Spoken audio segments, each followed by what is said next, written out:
My name is Albert Swantner. I am the co-founder of a company called Betterleave that does bereavement care benefits for employers, but also the co-chair of Culturati this year.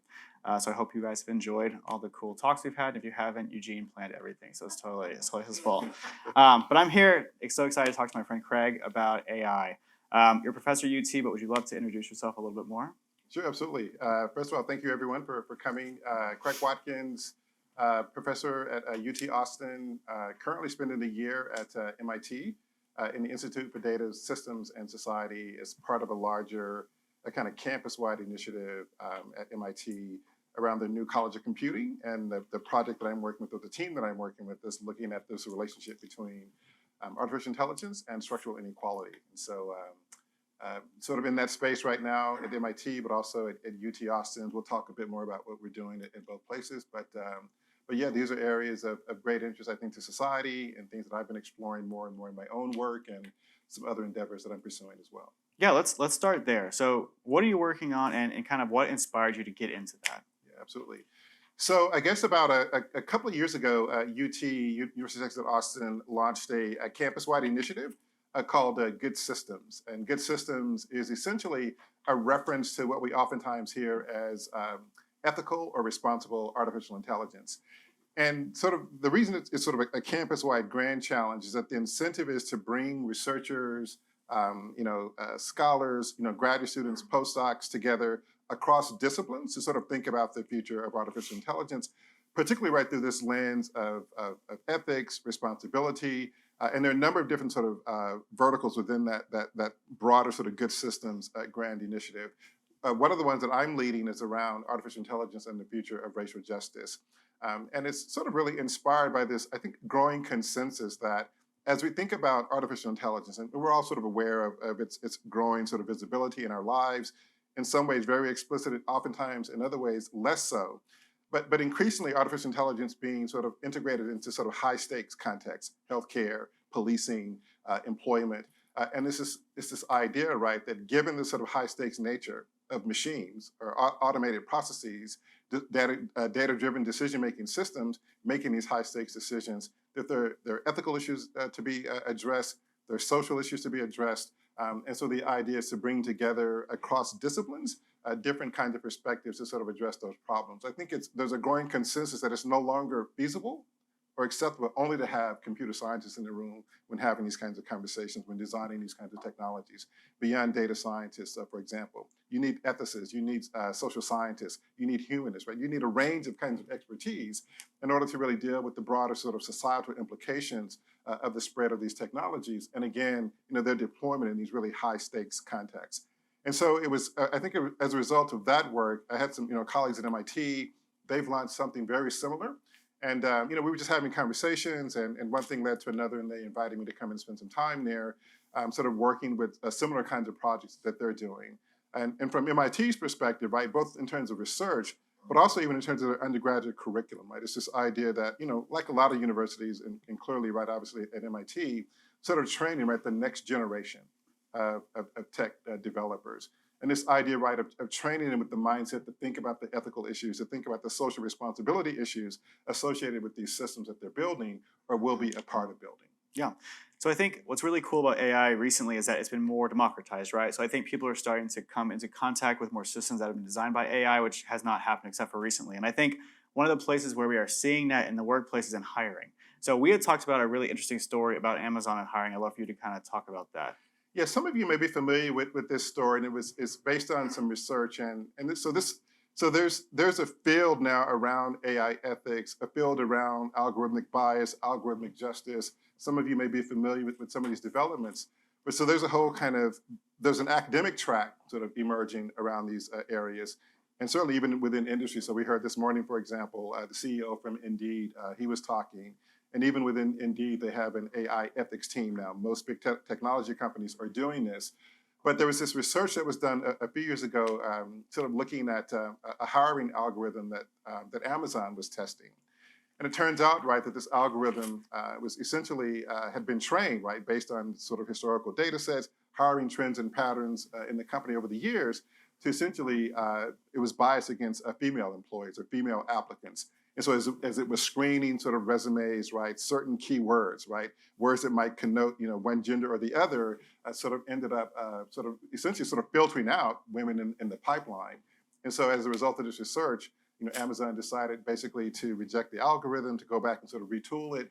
But it was a great and sort of illustration of the ways in which these systems, if we're not careful, can sort of replicate, right, the kinds of historical biases that we know that humans oftentimes are have been sort of guilty or prone to do. So when we see those results, do you think the problem is that where the guardrails are not there to keep it checked, or you think that the training sets are messed up, or like how are we getting to the place where the AI is essentially biased? Yeah, it's a great question, and it's something that I think both researchers and industry personnel are addressing more and more. I mean, I like to think about it. So the AI development sort of life cycle, right, has these interesting different sort of intervals or moments. So there's problem formulation, might be the initial stage. Then you've got sort of data collection and processing. Then you've got sort of building and selecting your model. And then, that fourth stage is sort of deploying and ultimately monitoring, right, the performance of the AI itself. And I think what we're coming to understand, right, is that each of those points, right, that there are likely, instances where, some element or some expression of bias is likely to manifest itself. And we can talk about this later, but some of us are thinking about, how do you design toolkits? How do you design like sort of mechanisms that allow you to sort of monitor at each of those stages of development to sort of detect bias, audit for bias, to sort of delimit, right, the potential impacts of bias in terms of the performance of the model. If you talk to most machine learning practitioners, they'll say, right, it's really the data, right? And these data sets tend to be problematic.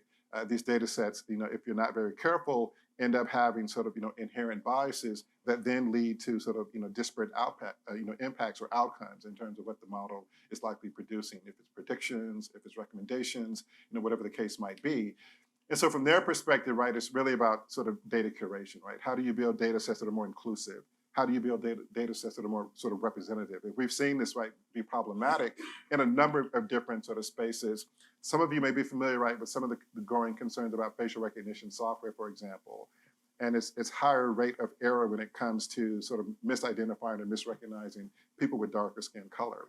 And a lot of that, right, had to do simply with the fact that these models hadn't been sufficiently trained on a broader spectrum of different sort of facial types and skin tones. And as a result, right, it was less reliable when it came to sort of predicting or identifying people of color and also women, right? And so in that sense, it's certainly, right, like the data sets that are being used and how do we build more representative, more inclusive data sets. But I would also argue, right, that it's all of these other points along the life development cycle, right? It's even the problem formulation. What kind of question are you asking? What is it that you expect or desire, right, your algorithm or your model to do? And oftentimes, right, even how those questions are framed can then influence what else happens sort of downstream in terms of the rest of that life cycle of the model. Yeah, that totally makes sense. I know you had kind of mentioned that you were working on an AI equity toolkit and some work with the city of Austin. So like, what does that look like, and can we get access to that, or how do we do that? Yeah, we're hoping that eventually you and others will be able to get access to it. So we came up with this idea. Some colleagues of mine came up with this idea a couple of years ago, and we started working with the city of Austin, and more specifically the city's sort of equity office. And like many other cities, this office is charged primarily with the responsibility of making sure that each of the departments across the city, transportation, public health, education, housing, you name it, that these departments are essentially, sort of practicing, developing operations, developing frameworks, hiring practices that are mindful, right, of sort of equity goals, right, that the city more broadly has. And so we had this idea, sort of recognizing both from conversations with them. We were also having some conversations with some of the AI team in the New York City office's mayor's department, and this question, right, that more and more cities are beginning to procure and deploy AI-based systems, right, that they're rendering more and more of their operations and their procedures to these automated decision-making systems. And so we did some preliminary interviews with about 7 different departments in the city of Austin about this. And we had a series of sort of questions in terms of what we were looking at. What we basically wanted to understand is to what extent, if at all, equity considerations are factored into the decisions that they make in terms of what kinds of AI tools that they're using, if it's in policing, if it's in fire, if it's in housing. And not surprisingly, right, as you know, as we learned, right, is that it's not a considerable part of their calculus or their decision-making process. So in other words, they aren't asking questions about, well, what kinds of data sets was this model trained on? Has this model been audited, right, for bias or for discriminatory impacts? And so, the idea, right, is that ultimately we would help to sort of develop in cooperation with them like a toolkit. And this toolkit would essentially be like a mechanism or a process that might enable them to be much more intentional about how they sort of think about equity considerations when they look at the deployment of AI and sort of building policies, building procedures, building practices that might facilitate their ability to do that with a greater degree of effect. That's awesome. So I mean, I think the results just come out of these AI sometimes, and you're not quite sure. Is this a legitimate result? Is it biased? So like, what are some of the tools that we can use that would tell us if something is suspect, or just the questions that we should be asking to make sure that it's inclusive and not having bias in it? Yeah. So what you're seeing now is the creation of auditing software, Okay. and so these are tools that in some ways allow you to essentially run tests on your data sets, run tests on your models before you deploy, right? And so this is, and machine learning practitioners are very transparent about this, right? The way they find out if a model is biased or if a model performs poorly is after they put it out into the world, and they sort of see these sort of poor results, or they see these sort of disparate impacts. And no one wants that, right? These are things that should be sort of understood and addressed before, right, they get to that stage. And so now you're seeing that, the creation. In fact, I just met with a fairly new startup out of MIT last week, where they're essentially trying to build an entire company around this. And they're not unique in this way. I think it's going to become a greater trend, because I think more and more, if it's corporations, if it's public sector institutions, as we become more aware of these systems, as we become more aware of the potential for bias and disparate impacts, I think there will be a greater interest or greater concentration trying to address those issues before they manifest themselves. And so this auditing software, I think, is very important, because it allows you to detect for bias within your data. It allows you to sort of run, simulated models to test for potential sort of disparate impacts, again, before you deploy. So I think, those kinds of tools are going to be important. And then, I think there's a growing recognition too of what's oftentimes called human in the loop. And so it's this idea of not just allowing machines, to make these high stakes decisions without some type of human oversight, some type of human intervention. And that's one of the big fears, right? Is as we sort of, surrender more and more, kind of control and authority to these machines, to what degree are we still capable, invested in maintaining some type of control or authority over the machines ourselves? And so that human in the loop process, right? So if you're a judge, for example, and we've seen evidence, some of you may be familiar, right, for example, with a widely read and cited ProPublica story, maybe about 4 or 5 years ago, where they were looking at sort of risk assessment algorithms. And what they found, right, is that, a Black sort of defendant was much more likely to be predicted as a repeat offender, and therefore more likely to face harsher sentencing or not being released, right, when in fact they presented no threat whatsoever compared to a white person in a similar sort of situation. And the idea being, right, is that these kinds of software, these kinds of tools are going to become increasingly important in terms of understanding, right, how do we mitigate these kinds of disparate impacts. But if we understand, right, that those are some of the potential dangers that these software represent, you wouldn't have a judge, right, just simply going off of, right, that algorithm, right? The title of the piece, if you're interested, is called Machine Bias. And the idea, right, is that judges should always have sort of final authority, final say over what an algorithm predicts she or he should do. And so that human in the loop process becomes really important. So I think, when we look at AI, right? So I mean, it's kind of great because I feel like it could be used to reduce bias by helping you uncover amazing candidates that you would naturally kind of gloss over because their background, the school they're from, the name that they have, whatever. But it could also be used to where it just confirms the things that you're already looking at, right? Like where it finds, oh, Stanford grad, oh, this, rich family, nice private school, like, oh, this is the candidate we want. So how do you make sure that we're using the AI that's actually amplifying diversity as opposed to the one that's just confirming the bias of the person who created it? Are there other things that we can do? Yeah, that's a great conversation. And this is where we think like the toolkit might come in handy. Okay. So the toolkit would, let's say if you're an organization or a company, the toolkit would essentially provide you with a series of tools, because it's a toolkit, a series of tools to basically allow you to sort of assess, right, that the potential for the algorithm performing in that manner. And so in that regard, for instance, The toolkit might provide you with some questions. It might provide you with some frameworks. Again, a mechanism for if you're an organization using software that some other company has developed, allowing you to basically better interrogate, to better understand, right, the history of that system, the quality of that system. Has it been audited? Has it been checked for these kinds of potential, forms of bias? What does your data set look like? Has it been engineered to maybe sort of address, some of the sort of implicit biases issues that you've noted? Do you think enough people are asking the questions to make sure? No. No. Okay. And what we've learned is it's not out of intent or malice. It's just that most people simply just don't know to ask those questions, right? And I think many of us, have just sort of made the assumption that machines are, kind of machines, right? And they're pretty reliable, they're pretty consistent, they're pretty high performing, they're able to manage, right? Tons of data that a human never could. And so we've just sort of relied on them and sort of assumed, right, that they were operating in a fairly seamless way. And while they're certainly able to perform those tasks, right, at a very efficient level, what we've come to understand, right, is that how those systems are designed, how they're built, what goes into baking and creating those systems can lead to these disparate impacts. And so a lot of this is about education, it's about awareness, and that's where I think the toolkit comes in play, because it helps organizations to begin to sort of understand, right, what are the kinds of questions we should be asking? What are the potential issues associated with the software? And how does it align with our mission, with our values? And how do we make sure that our mission and values, are not, negated in this process?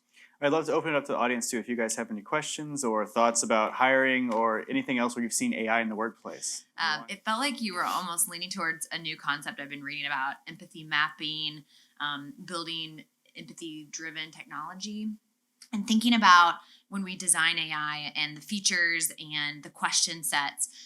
Is there a toolkit maybe you're building this where we can encourage people to have more of that empathy-led mindset? Like, for example, LinkedIn just did this huge campaign that's like, the gap isn't bad, the gap is good. If you're a caretaker and you took a gap off, we're reframing an empathy-driven negative of how having a gap in your resume was like a thing that, maybe people biases that you're lazy or something happened, but now we're reframing an empathy-led mindset to say, oh, it's because you were a caregiver and you did something really incredible or whatever that was. And it's like, could we have a tool that in recruitment, thinking about it, searching resumes, and the gap isn't a negative, but it could even be an empathy-driven, well, I want to know more about that. And what, if you were a caretaker, like, what was that experience like? So yeah, well, how does empathy-driven technology like blend into AI in this process?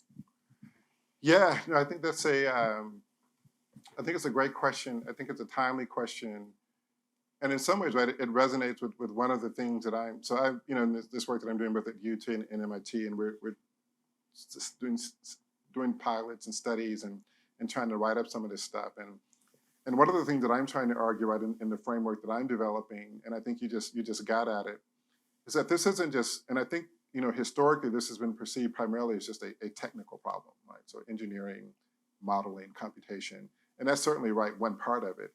But I think what you just articulated, right, is the other interesting and compelling part too, and there's a social component here as well, right? So, and that's why what I was alluding to when I made the reference to just problem formulation, in terms of just what kinds of questions are you asking, right? And how the questions that you ask oftentimes frame, right, the pathway that you take. And so if you're framing questions that allow you to think about these other aspects, these other dimensions, in this case, right, how do you build empathy within your algorithms, right? It's a compelling question. And to be honest with you, I think it's a question that more and more developers will certainly start thinking about if they haven't already. Again, sort of recognizing the need for nuance, recognizing the need for complexity in terms of what we expect, these machines to do in terms of how they perform. And while I don't think that we can purely rely on computational models or AI to solve, right, these issues around structural inequality, these systems can certainly help us develop greater insight, to develop greater understanding, which I then think can contribute, right, to greater human ingenuity and innovation in terms of how we solve these problems. So I don't see it, right, as just a purely technical or machine-driven solution.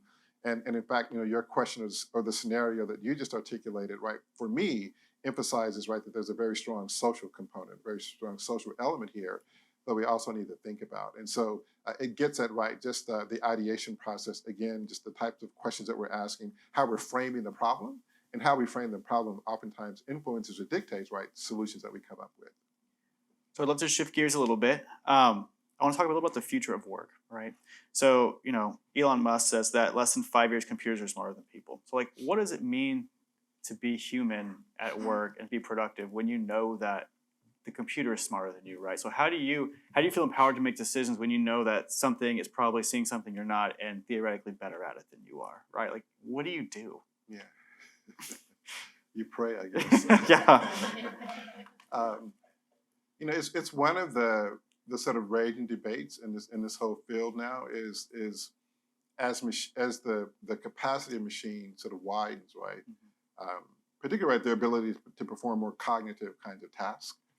I think we all get, right, computers and machines, performing and replacing like, human labor, manual labor, for example, right? So you go to any plant now, any industrial plant, and you probably, more machines than humans right now, sort of actually manufacturing and building the products.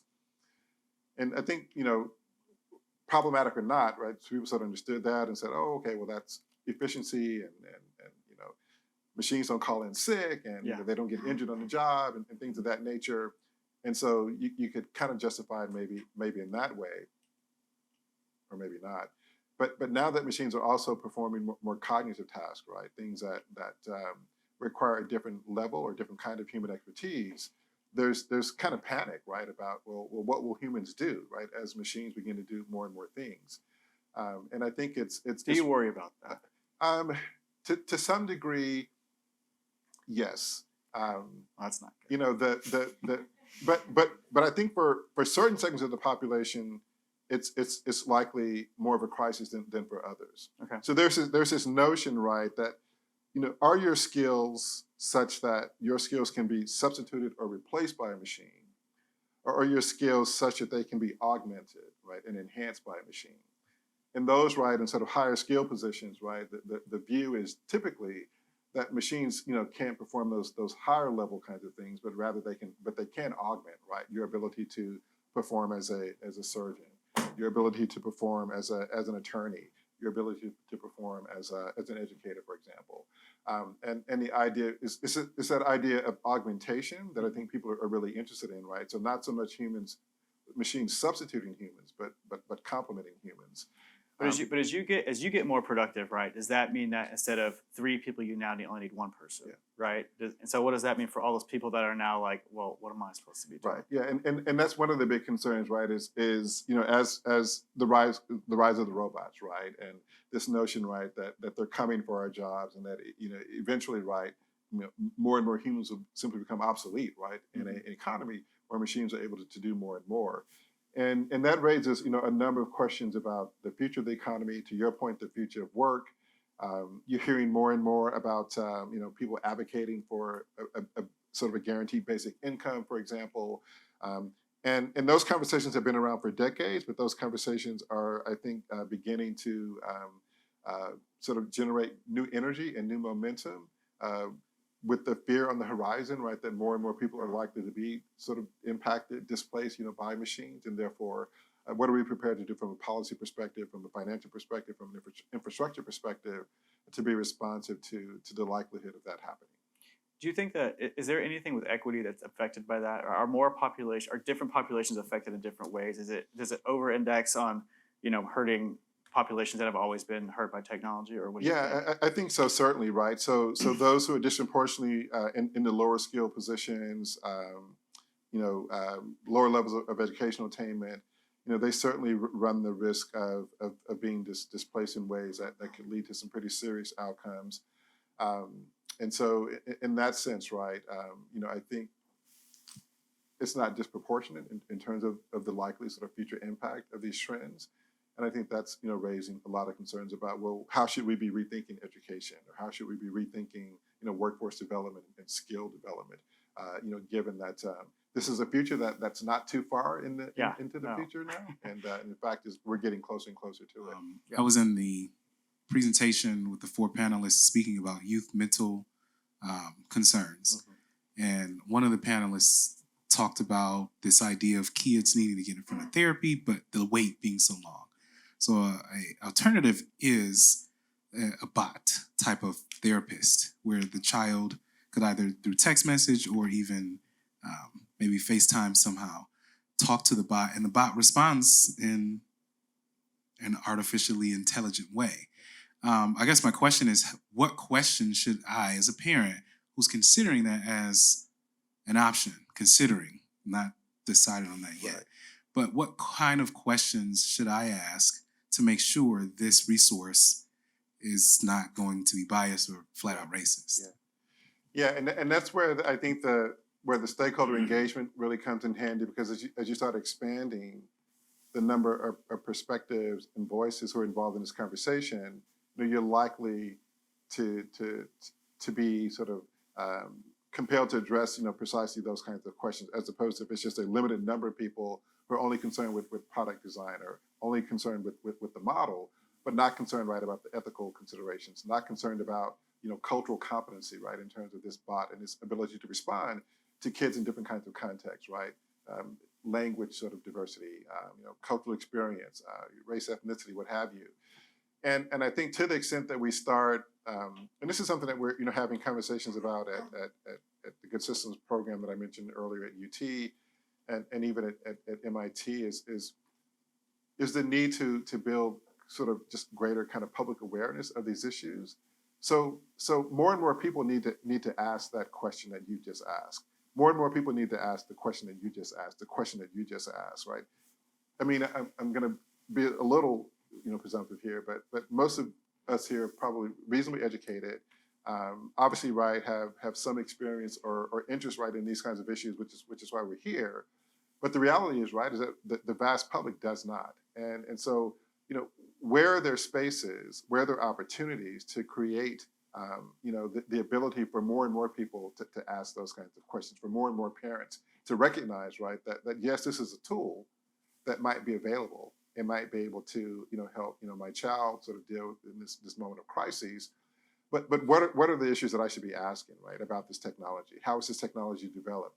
What kind of data set was it trained on? Is it culturally responsive? Is that even a consideration, right, in terms of how it was modeled and built? And that may seem like, ridiculous things to ask, right? But depending upon your child and what he, she, or they are facing, it could be a very relevant set of questions to ask. And I think in the not too distant future, hopefully we will have a society, a culture, and a broader kind of community conversation where more and more people are able to ask those kinds of questions because they've been educated, they've been made aware of the need to ask those questions, made aware of the high stakes, and therefore are more deeply invested and respected for participating, right, in these conversations. But I think you're exactly right, and that's where we think like the toolkit could come in handy. Hadn't really thought about a toolkit for parents or a toolkit for educators, but obviously those are key, right? If we think about the broader ecosystem, right, those are key sort of stakeholders, right, within this ecosystem. Well, on stakeholders, right? So one of the things I worry about is like who's policing the police, right? So you essentially have the AI concentrated in Google's, in their company, right? In Amazon's company, right? The government hasn't really had any regulations. The consumer is kind of just excited about all this cool technology, but like who should really be in charge of making sure that it doesn't go totally crazy? Yeah, no, I think that's a really interesting question, and obviously I would say the events of the last, I mean, probably really going back to 2016, I think, with that presidential election and what we learned in the aftermath. So obviously these aren't new issues, right? These issues have been kind of core to the evolution of this technology from the very beginning, but there are these flashpoints, right, where the public sort of recognition or the public conversation discourse begins to become much more focused on these issues. And I think 2016 was one of those flashpoints, right, where we came to understand that there was sort of calibrated efforts at disinformation, intervention in the sort of democratic process, and an attempt, right, to sort of impact the outcome of a presidential election, and hence, right, the sort of scrutiny that Facebook, Google, all of the tech companies have been facing since then. There was sort of a tide shift right there, right, in terms of just the level of scrutiny, the kinds of questions that we're now asking or should be asking. And what we've come to understand subsequently, right, is that one of the chief, arms of sort of monitoring this, right? Government regulators, policymakers, as they're currently constituted, right? They appear, right, to be sort of ill-equipped to do what they should be doing, right? They don't understand the technology. They don't understand how it's built, how it operates, what its impacts are. They're now, right, trying to educate themselves to better understand what's at stake. If you look at what's happening right over in Europe, for example, the European Union, they're much further ahead than we are in the States in terms of regulation, in terms of data protection, in terms of data rights. And these are conversations that are just now really beginning to percolate here. But I think they've been percolating for some time there now. But more importantly, they're percolating right within the sort of the channels of authority and policy making power and influence. And hopefully that's somewhere where we'll get. I mean, that's sort of at the top level, but there are all these other levels, right, where stakeholders can be involved, where communities and others, right, can get engaged in these conversations. And I think facilitating that is something that we should be trying to figure out how to support as well. So, I think there's a lot of reasons to be scared about the future. What are some reasons to not be scared about the future? Like, I'm an eternal optimist, right? So, like, give me something that I can grab onto and say, like, it's gonna be all right. That's a good question. What I'm finding is that so young students who I meet who are sort of interested in these issues, I think bring a different perspective and a sort of different view of what's possible in the future. So at UT Austin, for example, the School of Information is starting a social justice informatics program. And this is in part, right, in response, right, to student demand, right, that students who are developing these skills in data, developing these skills in computation, developing these skills in social and behavioral science. I mean, yes, they understand, right, that there are great opportunities in the big tech companies and other kinds of sectors. But they also understand, right, that there's potential opportunity in nonprofits, there's potential opportunity in other kinds of entities that aren't simply just driven by wealth accumulation, but are driven, right, by social impact and doing good in society. And so that to me, right, has been really refreshing to see that student demand has compelled a university department to create a whole new program to be responsive to students who have that kind of career aspiration. But there was no sort of dedicated or formalized pathway for them to pursue that. And it's not just happening, here, but I think it's happening elsewhere. The program that I mentioned at MIT that I'm a part of is based on the recognition, right, that at least some of their students are asking different kinds of questions about what's possible with these systems. And how do we engineer them, right, to sort of mitigate these sort of disparate impacts that we've seen them sort of, be responsible for. And I think even there, right, in terms of the new College of Computing, they're building this new College of Computing sort of predicated in part, right, on a number of different things. But this is like one core element or one core pillar in terms of what they're building for in the future. Again, a recognition, right, that students who come to MIT or students who come to UT Austin or anywhere else, that you're going to see growing numbers of them, right, have this aspiration, right, wanting to leverage and use their skills for social impact, for social good, for social justice. And for me, that's sort of optimistic. And so if we can sort of, create pathways and create opportunities for them to sort of realize and pursue those aspirations, I think that's reason to be optimistic.